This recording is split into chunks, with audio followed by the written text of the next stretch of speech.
Good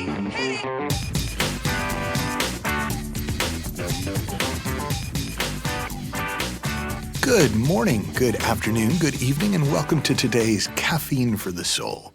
And if you like the kinds of things that we talk about, and particularly the kind of things I'm going to talk about in today's episode, I encourage you to check out, if you're listening to this in real time, the advanced course.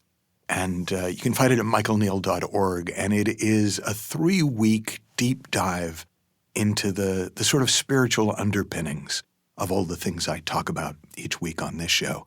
And to kind of define terms, the title of this week's episode is Falling Back into the Formless.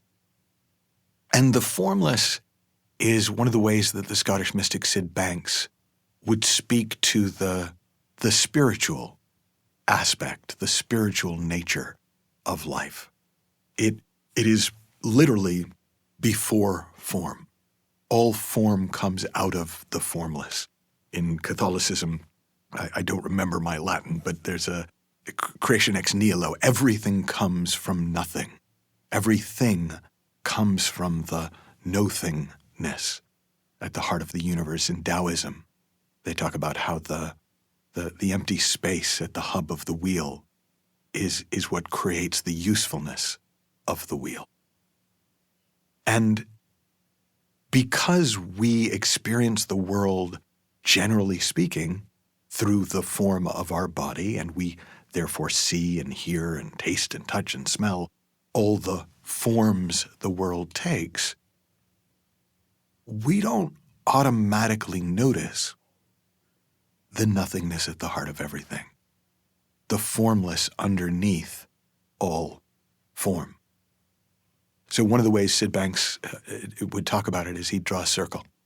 And he'd say, okay, so imagine that the bottom of half of this circle is formless, or in fact, really the whole circle is formless. And then the top half is the form.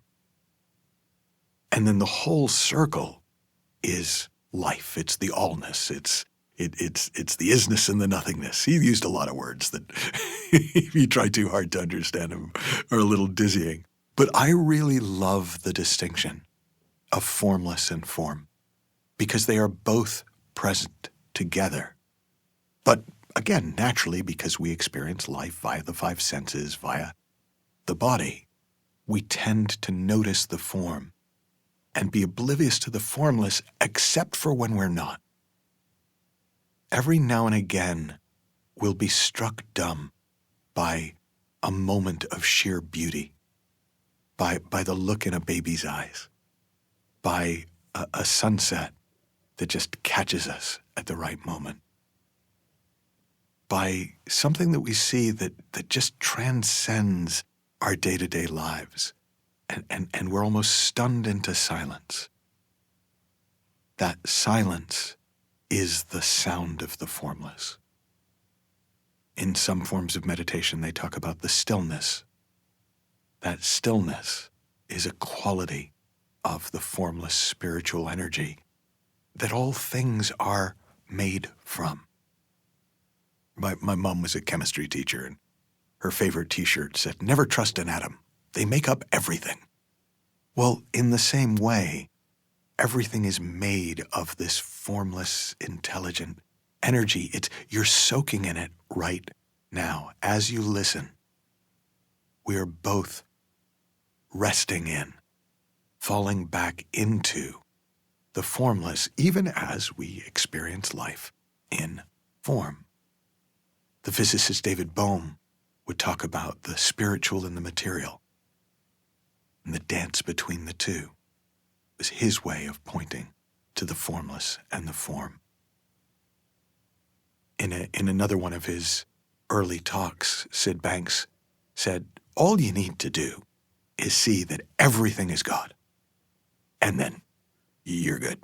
And in his language, the way he used the word God, all you have to see is that everything is made of this same singular spiritual energy, this formless energy. And I'm hoping, as I speak to it, that you at least in some way can sense it underneath the words, between the words. And the easiest way I've found to fall back into the formless is to put my attention on the feeling of it. I experience it as a feeling of profound quiet, a feeling of almost infinite expansiveness. It's a feeling of aliveness. In our work, in the Inside Out Understanding, we often talk about the feeling.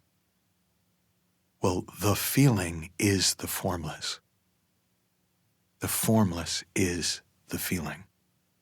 And every time we fall back into the formless, it renews us, it refreshes us, it recharges us.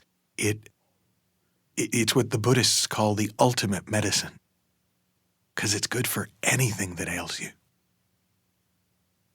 It's coming back to ourselves.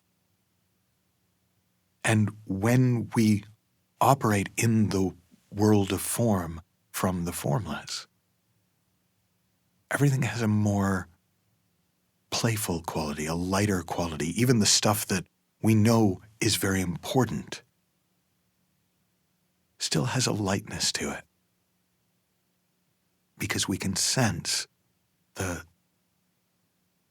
there's nowhere to fall, because we're made of the same stuff as anywhere we could fall.